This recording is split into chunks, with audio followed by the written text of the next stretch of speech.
Good morning, students. Today is your English turn. So, today we will learn how to write the alphabets. बच्चों, आज हम आपको बताएंगे कि जो इंग्लिश के अल्फ़ाबेट्स होते हैं उनको किस तरह से लिखा जाता है।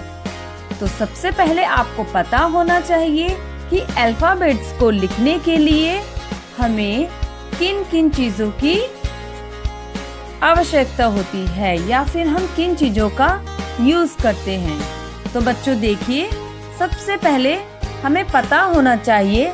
देखिए, जो मैंने ये लाइन ड्रॉ की है इसे हम कहते हैं स्टैंडिंग लाइन। ओके स्टूडेंट्स, फिर देखिए मैंने एक लाइन यहाँ पर ड्रॉ की है, इसे कहते हैं स्लीपिंग लाइन। यहाँ पर देखिए एक लाइन मैंने और ड्रॉ की है, इसे कहते हैं स्लैंटिंग लाइन। और बच्चों देखिए यहाँ पर मैंने एक हाफ सर्कल बनाया है, तो इसे हम कहते हैं कर्व।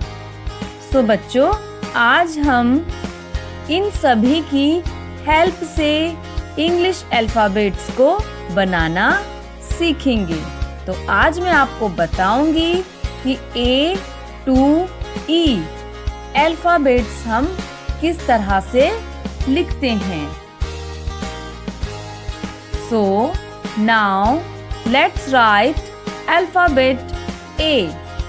तो बच्चों देखिए, अल्फ़ाबेट A को ड्रॉ करने के लिए सबसे पहले हम एक लाइन ड्रॉ करते हैं, slanting line.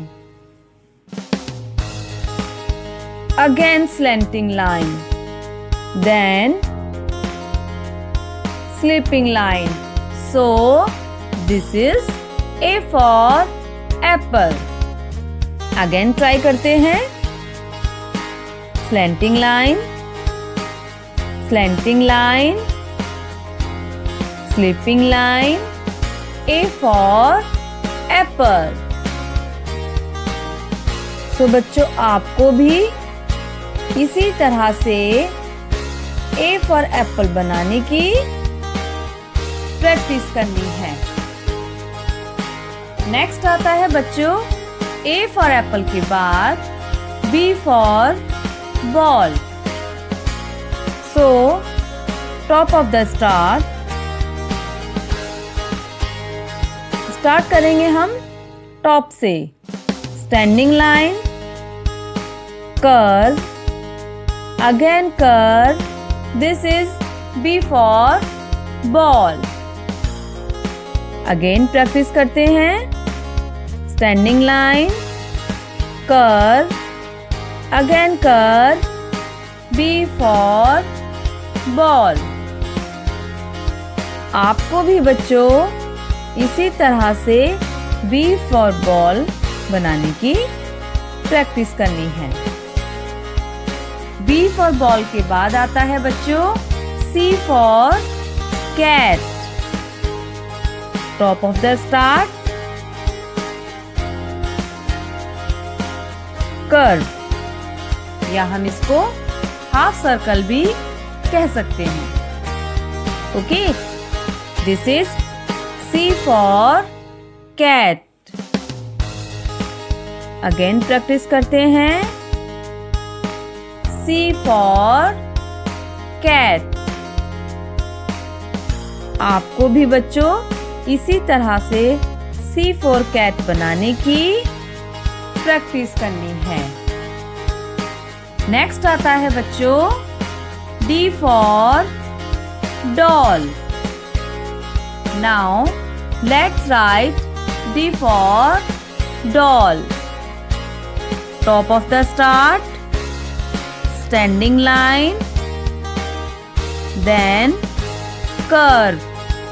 This is D for dog. Again practice करते हैं, standing line,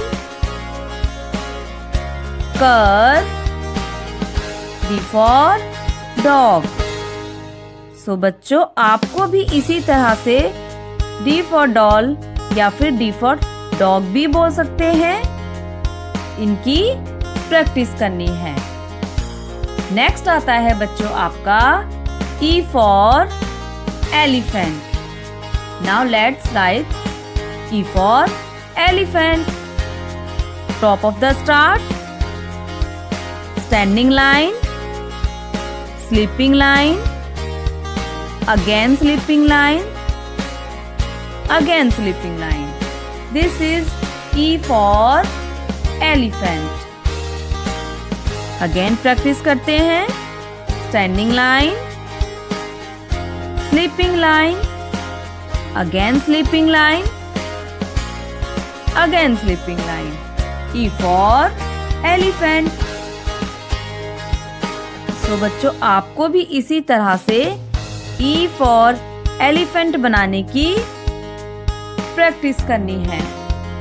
सो बच्चों आज हमने सीखा कि इंग्लिश के जो अल्फाबेट्स होते हैं E to E, उनको किस तरह से बनाया जाता है।